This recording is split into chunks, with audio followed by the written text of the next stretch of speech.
Mais de 31 mil denúncias e quase 170 mil violações envolvendo a violência doméstica contra as mulheres foram relatadas à Ouvidoria Nacional dos Direitos Humanos só no primeiro semestre de 2022.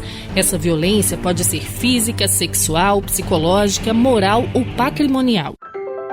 E sabe aquele abraço quando alguém mais precisa de acolhimento e de apoio? É isso que a Rede de Atendimento à Mulher em Situação de Violência faz. Ela envolve as áreas da saúde, segurança pública, justiça e assistência social para abraçar, dar todo o suporte necessário à vítima e interromper o ciclo de violência que ela sofre. Uma frase recente da ministra da Mulher, da Família e dos Direitos Humanos, Cristiane Brito, diz assim, abre aspas, essa rede é formada por vários órgãos que atuam de forma integrada e multidisciplinar. Quanto mais articulada for a rede, mais protegida a mulher está. Fecha aspas. Essa rede capaz de salvar vidas é nosso assunto de hoje aqui no Todos Um. Eu sou Ana Gabriela Salles e começo com o depoimento da Rosa Melo, que já sofreu na pele a violência doméstica. A Rosa conversou com a gente e contou como superou a situação. Vamos ouvir.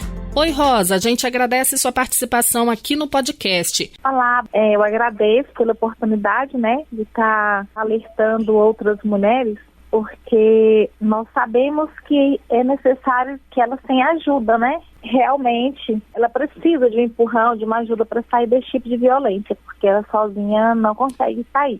Você sobreviveu a um relacionamento abusivo junto com seus 3 filhos. Conta um pouco da sua história pra gente. Que tipo de violência você sofria? Então, há 18 anos eu convivi com essa pessoa, Até então, durante vários tempos, eu não conseguia identificar o que era um relacionamento abusivo. Eu achava que tudo era normal, eu achava que tudo ia mudar e ouvia conselhos que eu deveria lutar pelo meu relacionamento.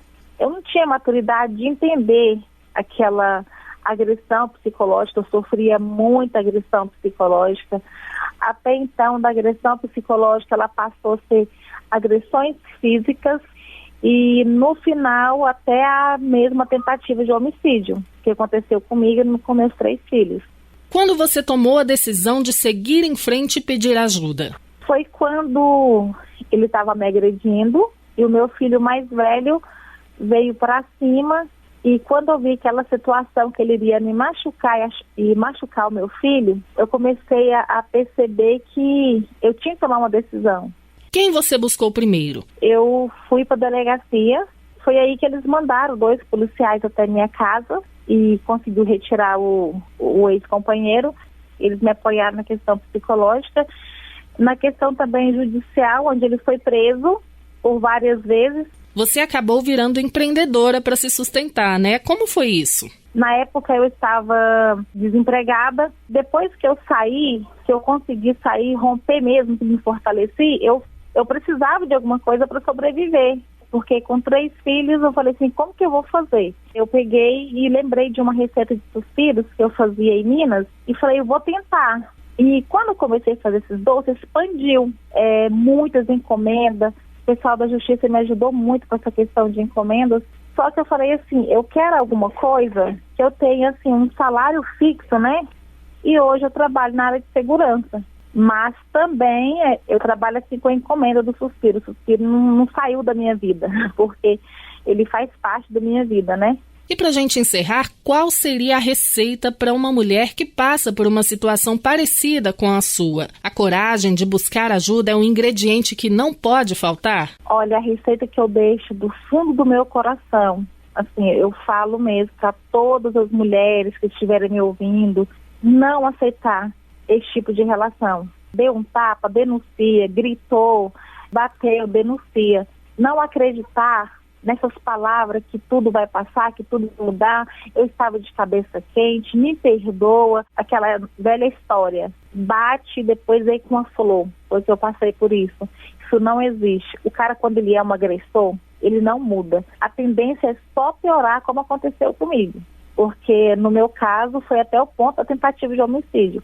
E assim, agradeço a Deus porque eu sou uma das sobreviventes. e infelizmente muitas perderam a vida no fato de ficar dando oportunidade que a pessoa vai mudar. Então, assim, eu peço de coração, a quem estiver me ouvindo, mulheres, não aceitem agressões psicológicas, não aceitem agressões físicas. Muito obrigada pela participação aqui no podcast Todos Um, Rosa. Eu que agradeço pela oportunidade de estar alertando outras mulheres, salvando outras vidas, né? E espero de coração que elas tenham essa força que eu tive também.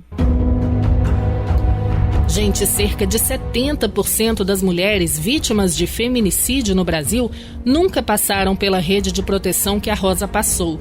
O medo de ser punida pelo companheiro ao fazer a denúncia, a falta de autonomia financeira e de moradia são alguns motivos que acabam impedindo muitas mulheres de buscarem ajuda. Mas a delegada da Polícia Civil, Ana Carolina Litran, é nossa convidada agora para contar o passo a passo para denunciar e buscar ajuda. Bem-vinda ao podcast, delegada. É um prazer estar aqui conversando com vocês. Bom, para começar, como uma mulher que sofre violência dentro de casa pode procurar ajuda da polícia? Esse seria o primeiro passo para se proteger?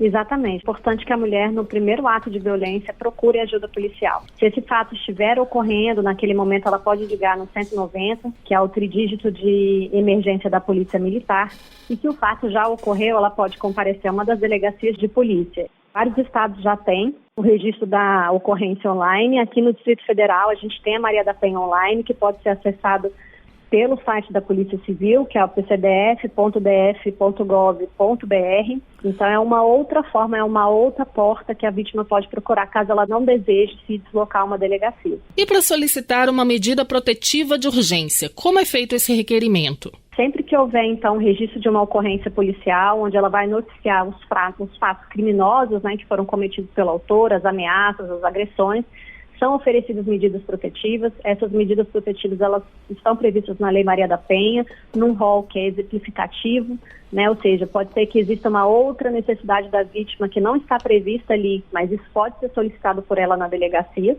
E essas medidas protetivas, então, são coletadas na delegacia, a partir do depoimento da vítima, as declarações que ela presta e todas as outras informações que porventura ela tem e apresente ali no momento do registro. Então, os documentos que comprovem as ameaças, áudios, vídeos, se ela vier acompanhada de uma testemunha, essa pessoa também é ouvida.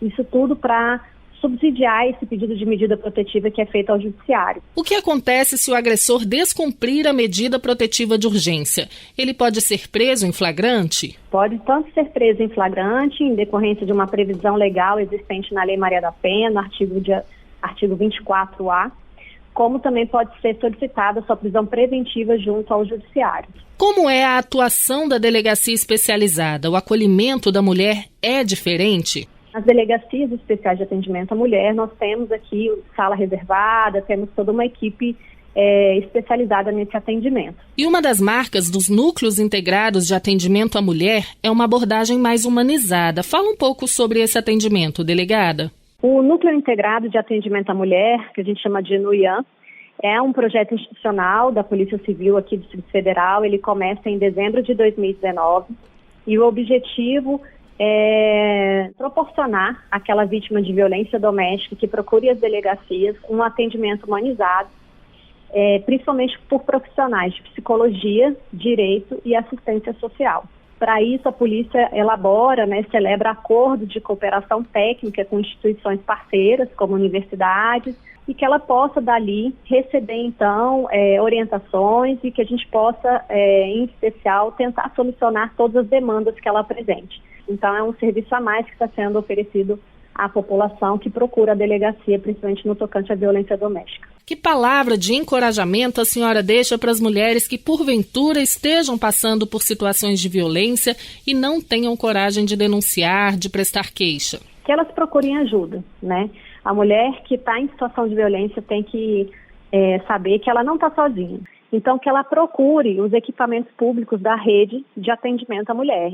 E para aquela pessoa que não é vítima direta da violência doméstica, mas toma conhecimento de alguém que esteja passando por uma situação de violência doméstica, é muito importante que faça aí uma denúncia para que a gente possa, enfim, fazer a busca ativa dessa mulher que está precisando de ajuda também. Eu agradeço pela sua participação aqui no Todos Um, delegada Carolina. Eu que agradeço, fico à disposição.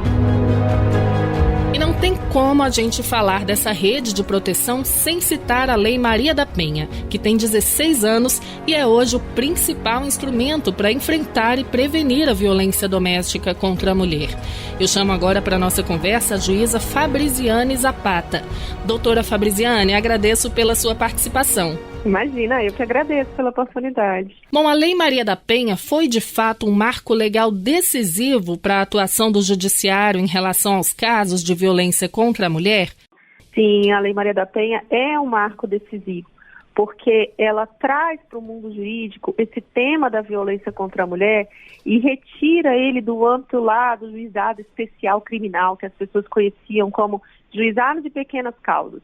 Então, hoje em dia, não é para se pensar em violência contra a mulher como um crime de pequeno potencial ofensivo. Não, é um crime grave, são condutas graves, contravenções graves, que demandam uma atuação pronta. E a Lei Maria da Penha, o que ela traz de muito relevante, é mais do que pensar em penas e punição, é pensar em prevenção e articulação para que a violência não volte a acontecer. Hoje, em que situação pode ser decretada uma medida protetiva de urgência com a proibição de aproximação, por exemplo? Essa medida de proibição de aproximação é a medida protetiva mais comum que a gente tem. E é bom lembrar que a medida protetiva não é simplesmente uma folha de papel. Não é uma decisão judicial que não tem nenhuma obrigatoriedade. Ela tem sim. Por quê?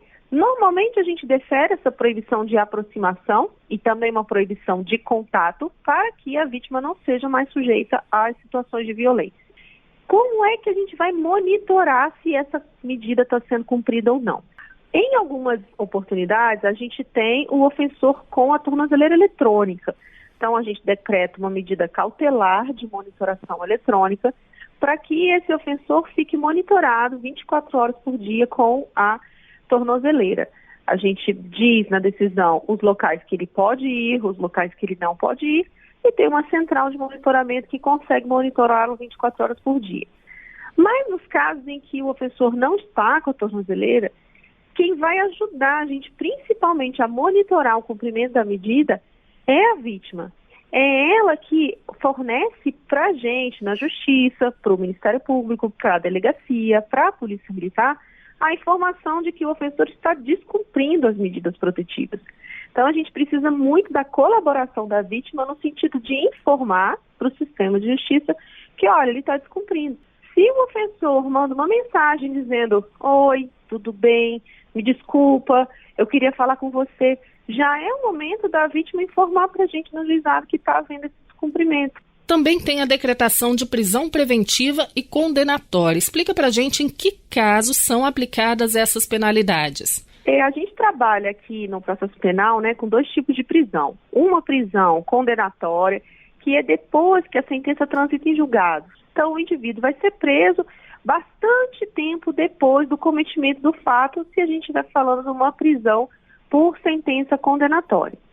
Outra coisa é a prisão preventiva, que é uma prisão cautelar para evitar que haja uma violência mais grave ou letal contra aquela mulher. Então, toda vez que a mulher registra uma ocorrência policial, ela preenche um questionário de avaliação de risco. Com base naquele questionário, nas respostas que estão ali, a gente já avalia a situação de risco para aquela mulher. Então, por isso que é importante fazer o registro da ocorrência policial, buscar ajuda para que haja a interrupção desse ciclo, para que a mulher se sinta aí orientada a respeito dos seus direitos, o que a Lei Maria da Penha propõe, para que não haja outros atos mais graves, como o cometimento do feminicídio. Obrigada, juíza Fabriziane, por participar do Todos Um. Eu que agradeço a oportunidade mais uma vez e sempre lembrando da importância da denúncia para que a gente possa ter um país sem violência contra as mulheres e lembrar também da importância da educação para a equidade entre homens e mulheres.